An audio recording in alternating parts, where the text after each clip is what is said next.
Former Privateers men's basketball student athlete and current staff member Cory Dixon had to overcome devastating loss at a young age. Cory chronicles his journey to coping with tragedy, becoming the person he is today, and how his relationship with Coach Mark Schlesinger has grown and changed over the years. Our relationship goes back. I mean, I started recruiting him when he was probably 16 years old, when he was in a high school junior, and he played for us at Northwestern State for a year. So I was able to coach him there before he transferred to junior college. And then I get this job and I'm able to bring him back down here to play for us for 2 years. And so our relationship, I've literally been with him half of his life. We have a long-term, I don't know that I've ever been anything but coach. And you can never replace a parent. You can't replace people that are in that role.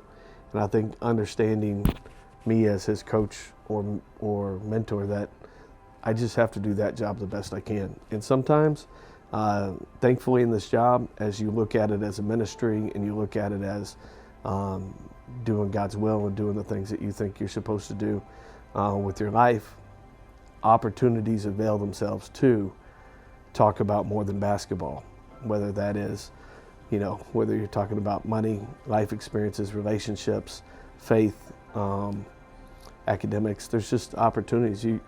If you only look at this through the optics of athletics, you're probably in this for the wrong reason. When I was a player, me and him butted heads all the time. It was one of those relationships where it's like, it wasn't great. So I honestly wouldn't say that my relationship with him was great when I was a player, just because I had an attitude all the time. But when I left, obviously, after I graduated, my family was killed in a car accident. My mother, stepfather, sister, and brother. So it was kind of a crazy deal. So when it happened, when I found out, it was about 2 a.m. and I got a knock on the door from the police, the sheriff's office. So obviously I was in shock, had no idea what was going on. I was at the house by myself and I was just emotional wreck. And I called him. He was the first person that I called, and I think it was like 3 a.m. in the morning, and he picked up. So it was just it was just this weird kind of dream now that I think back on it. But after he picked up, he ended up, he got the first flight from New Orleans to Dallas, where I was at the time.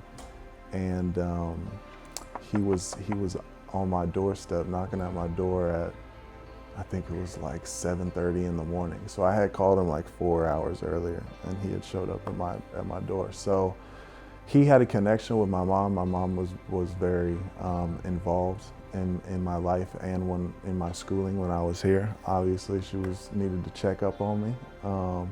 So he felt this connection after to basically adopt me.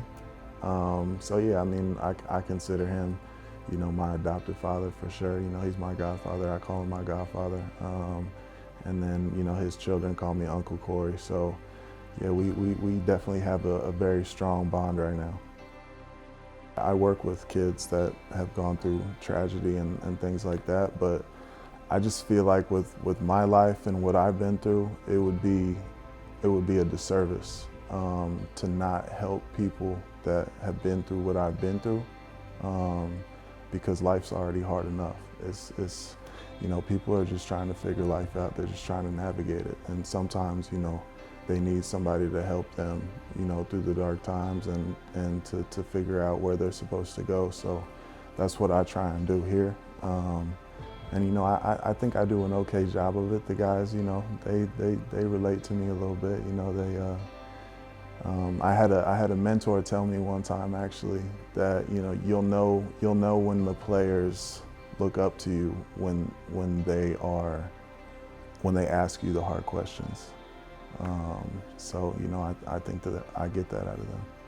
I think he's got an incredible future as a college basketball coach. I think he has the heart for it. I think he has the right idea of why he is doing it, what is his why, giving back to others and doing that in his ministry. And I think that he understands how hard he has to work now to get to where he needs to be the best coach he can be. And I think the sky's the limit. I think he can be a tremendous assistant coach and asset. He's been an all-conference player. He's played professionally. He's gone through life experiences. And to have that, but I think, you know, he'll also develop into a guy that has a skill set to be a great head coach as well. And so I can't wait to see all those things and be right there and be his biggest cheerleader, and maybe one day he'll rehire me. Maybe I'll be lucky enough and work for him one day. My advice to people is to live your life, to be kind, to be gentle, to love fiercely, love your family, hold on to your friends, and, you know, live this life the best way that you can. Be relentlessly positive, and, you know, just love the people around you.